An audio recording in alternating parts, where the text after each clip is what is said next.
Dito na tayo, dumating na tayo. So titignan natin ngayon yung sasakyan kung ano yung problema. Ito yung sasakyan. Okay, so titignan natin kung ano naging problema na yun kung sasakyan na ito. Bukas po ito? Ito na yung blower resistor. So ito yung blower resistor. Okay, yan. Blower resistor. Oh shit, see? Nasunog. So, kailangan natin palitan to. So, nakita nyo rin to. Nasunog din, no? So, yan. Kailangan natin palitan to kung anong itong blower resistor na to. At least meron tayong dalang parts. So, madali lang mapalitan. Meron lang 2 bolt dito. No? Tapos hugutin, tapos palit na. Salpak. So, ito. Papalitan natin to. Pero wiringan natin para maging maayos. Okay. Yan. So gagamit tayo na soldering iron. Okay. Butane type to na soldering iron. Tapos ilalagay natin dito yung wire na bago. So bumili tayo ng parts. So titignan natin kung anong parts yung mga napili natin. So ito, meron tayong dalawang wire. Saka yung black resistor na pamalit natin doon. So yan, ilalagay natin yan. Buo yan. So yun, sunog talaga. So sa soldering natin na ito. Pero dapat tandaan natin kung ano yung mga wire connection. Kasi mahirap pag nagkamali-mali tayo. Okay. So buti na lang may dala tayong parts. Kaya siguro magagawa natin to ngayon. Okay. So, sa sobrang tagal yan, nakalawang na yung nasira na yung resistor block, no? O yung blower resistor. So, by the way, ang ginamit kong wrench is 5.5 mm. Okay, pero kung meron kang 5.5 mm, so okay na okay. So, yun. So, gagamitin natin ngayon, tatandaan natin kung anong wire dyan. So, mamarkahan natin yan isa-isa. Tingnan natin para hindi tayo magkamali. So ito ang gagamitin natin. So nandito ang number 1, 2, 3, 4, 5, 6. So tandaan natin number 1 yan. So tandaan nyo po. Tatandaan nyo ay hindi tayo maligaw. So yung number 1 positive 1, 2, 3, 4, 5, 6. So, ang putol po isa-isa lang para hindi tayo maligaw. Okay? At the same time, pwede nyo rin siya kunan ng picture. Para in case na magkaroon kayo ng problema, hindi kayo malilito. Okay?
Okay lang po.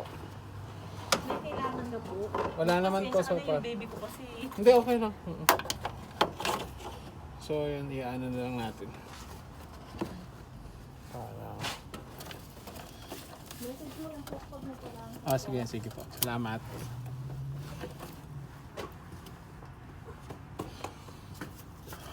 Naka-vlog pa.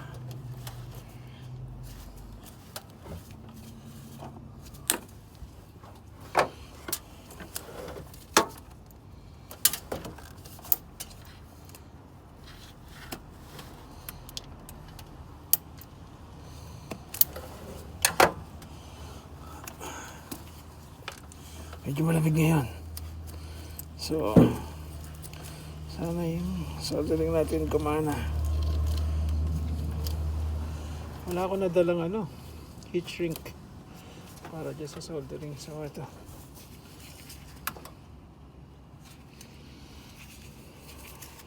So, ayan, ngayon, umaandar na. Umaandar na yung buhay. Nakapit ko na lahat. So, ayan. Medical team. Umaandar na. Umaandar na po.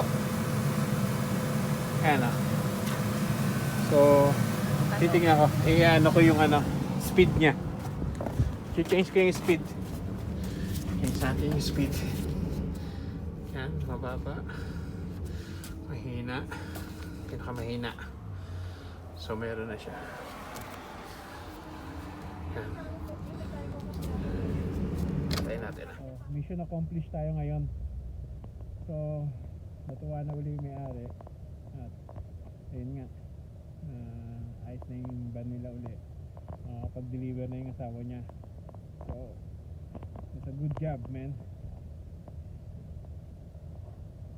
So, see you again. So, hopefully, bigyan ko kayo ng panibagong tip or another trouble sa mga sasakyan. Anyway,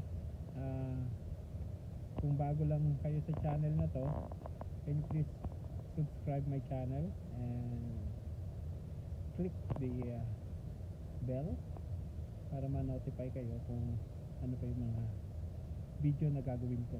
So marami pa tayong gagawin. So yun, hopefully magkaroon tayo ng mga time para sa mga pagpapost ng video. At least kahit pa paano tulong tayo sa mga viewers natin, no? Na nangangailangan ng mga ganitong problema.